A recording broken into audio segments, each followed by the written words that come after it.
আপনি হয়তো ব্যবসা করবেন ভাবছেন, কিন্তু কি ব্যবসা করবেন বুঝে উঠতে পারছেন না। আজকের ভিডিও শেষ পর্যন্ত দেখুন, তাহলে আপনার মাথা ঠান্ডা হয়ে যাবে এবং কি নিয়ে ব্যবসা করা যায় সেটা সম্পর্কে একটা ক্লিয়ার ধারণা হবে।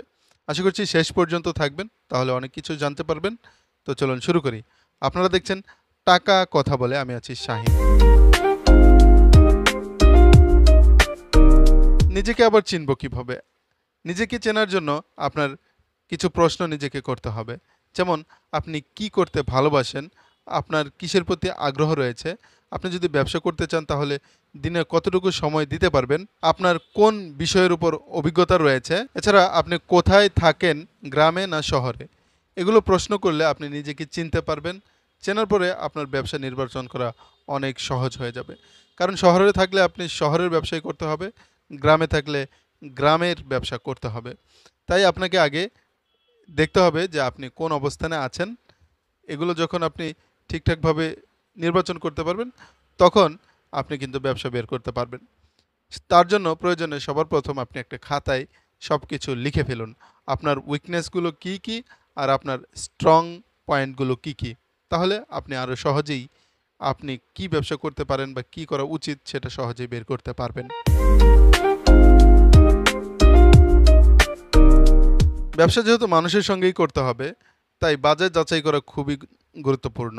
আপনি যে এলাকায় থাকেন, সে এলাকায় কী ধরনের ব্যবসা ভালো চলে, কী ধরনের প্রোডাক্ট ভালো বিক্রি হচ্ছে, পাশাপাশি কী ধরনের মালের চাহিদা রয়েছে, কিংবা কী ধরনের মালের চাহিদা থাকলেও যোগান নেই পর্যাপ্ত পরিমাণ বা সাপ্লাই ঠিকভাবে হচ্ছে না, বা কিসের অভাব রয়েছে, এগুলো একটু যাচাই বাছাই করলে আপনি কিন্তু আরও সহজে কি ব্যবসা করা যায় সেটা বের করতে পারবেন। এমনও তো হতে পারে যে আপনার এলাকায় মুদি দোকানে কেক সাপ্লাই করার ভালো সাপ্লাই চেইন নেই, বা এ ধরনের আরও নানান প্রোডাক্ট থাকতে পারে। এমনও হতে পারে যে আপনার এলাকায় দোকানগুলোতে ঘরোয়াভাবে তৈরি করা চিপস সাপ্লাই দেওয়ার মতো তেমন সাপ্লায়ার নেই। তো সেই গ্যাপগুলো আপনি পূরণ করতে পারেন। বিভিন্ন ধরনের ব্যবসা রয়েছে, আপনি জাস্ট একটু বাজার যাচাই করলেই কিন্তু এগুলো খুঁজে বের করতে পারবেন।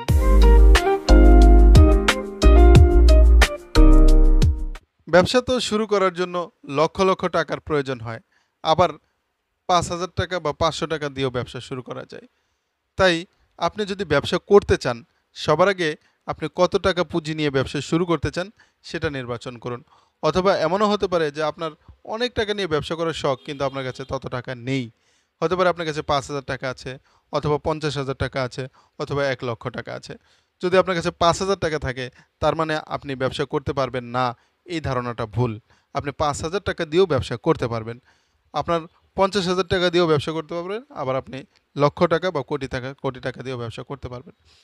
তো এক্ষেত্রে আপনাকে দেখতে হবে যে আপনি ৫,০০০ টাকা পুঁজি থাকলে ৫,০০০ টাকার মধ্যে কি কি ব্যবসা শুরু করা যায় সেটার একটা তালিকা করতে পারেন।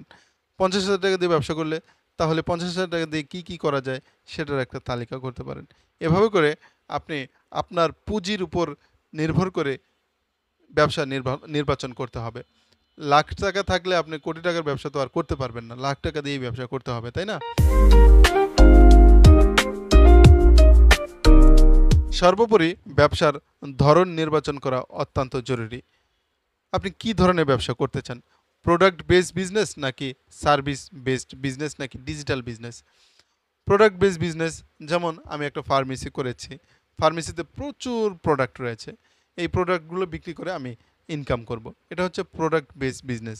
আবার যেমন আপনি গ্রাফিক ডিজাইন করেন বা আমি গ্রাফিক ডিজাইন করি, ভিডিও এডিটিং করি। এগুলো যদি এগুলো করার মাধ্যমে যদি আমি মানুষের কাছ থেকে টাকা নিই, তাহলে সেটা হচ্ছে সার্ভিস বেসড বিজনেস। আবার এমন হতে পারে আপনি স্যানিটারি কাজ ভালো জানেন, তো আপনি স্যানিটারি কাজ করে যে টাকাটা নেবেন সেটা হচ্ছে সার্ভিস বেসড বিজনেস। এমন হতে পারে আপনি গ্যাসের চুলা সার্ভিসিং করতে পারেন ভালো, তো এই গ্যাসের চুলা সার্ভিসিং করে আপনি যে চার্জ নেবেন এটা কিন্তু সার্ভিস বেসড বিজনেস। দক্ষতার উপর নির্ভর করে এই ব্যবসা। আপনি যত দক্ষ হয়ে উঠবেন, তত আপনার ইনকামের পরিমাণ বাড়বে। আরেকটা হচ্ছে ডিজিটাল বিজনেস। ডিজিটাল প্ল্যাটফর্মের মাধ্যমে যে কোনো ব্যবসাকে প্রমোট করে বা করার মাধ্যমটাকে আসলে ডিজিটাল বিজনেস বলে। যেমন আপনি ফেসবুকের উপর নির্ভরশীল হয়ে ব্যবসা করাকে ডিজিটাল ব্যবসা বলা যেতে পারে। এভাবে অনলাইনে ওয়েবসাইট এর মাধ্যমে প্রোডাক্ট বিক্রি করে ব্যবসা করাকে আপনার ডিজিটাল ব্যবসা বলা যেতে পারে। যেমন আমি যে কন্টেন্ট আপলোড দিচ্ছি, এখান থেকে একটা সময় আমার এই চ্যানেল অনেক বড় হবে, অনেকেই আমাকে স্পন্সর করবে, সেখান থেকেও কিন্তু আমি বিভিন্ন ধরনের রেভিনিউ জেনারেট করতে পারবো। তো সেটাও হতে পারে একটা ডিজিটাল বিজনেসের অংশ। তো সেজন্যই আপনি কি ধরনের ব্যবসা করবেন সেটা নির্বাচন করা অত্যন্ত জরুরি। ব্যবসা তো আপনি করবেন, মনস্থির করেছেন। একটা ইম্পর্টেন্ট কথা বলি, সেটা হচ্ছে আপনার কাছে কোটি টাকা থাকলেই যে আপনি কোটি টাকা দিয়ে ব্যবসা শুরু করবেন, বা লক্ষ টাকা থাকলেই যে লক্ষ টাকা দিয়ে ব্যবসা শুরু করবেন, এটা কিন্তু ধারণাটা ভুল। যত টাকাই থাক, ক্ষুদ্র পরিসরে শুরু করা সবচেয়ে ভালো, সবচেয়ে নিরাপদ। হতে পারে আপনি বেকারি করতে চাচ্ছেন, বেকারি করতে চাচ্ছেন, তার মানে আপনার এটা করা উচিত হবে না যে আপনি বিশাল বড় একটা ওভেন কিনে আনলেন, তারপরে বিশাল বড় একটা স্পেস ভাড়া নিলেন, নিয়ে আপনি শুরু করলেন। তাহলে কিন্তু ভুল করবেন। এটা যদি আপনি বেকারি করতে চান, তাহলে আগে নিজের ঘর থেকে শুরু করতে হবে। ঘরে যদি আপনার একটা ইলেকট্রিক ওভেন থাকে, সেই ওভেনের মধ্যে আপনি কেক বানাতে পারেন, বেকারি আইটেম বানাতে পারেন। অথবা আপনার বাসাতে চুলা আছে, চুলাতেই কিন্তু কেক বানানো যায়।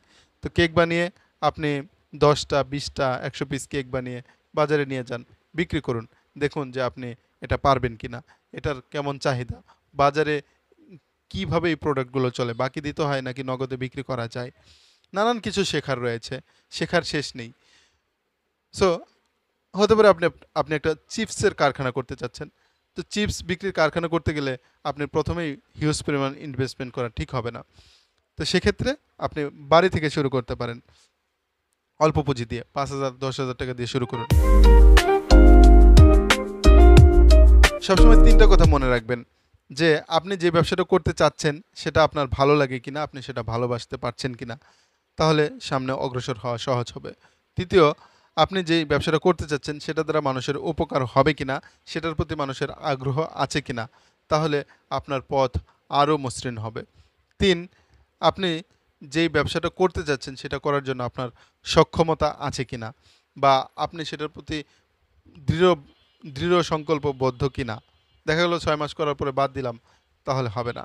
আপনি এটা করতে পারবেন, সেটা আপনি শতভাগ নিশ্চয়তা দিতে পারছেন কিনা, বা সেটা করার 100% মানে সামর্থ্য আছে কিনা, সেটা নির্বাচন করুন। এই 3টা ধাপ যদি আপনি নিজের প্রতি ক্লিয়ার কনসেপ্ট থাকে, তাহলে আমার মনে হয় যে কোনো ব্যবসায়ী আজ হোক কাল হোক আপনি সফলতার চরম শিখরে পৌঁছতে পারবেন। এই ছিল আমাদের আজকের ভিডিও।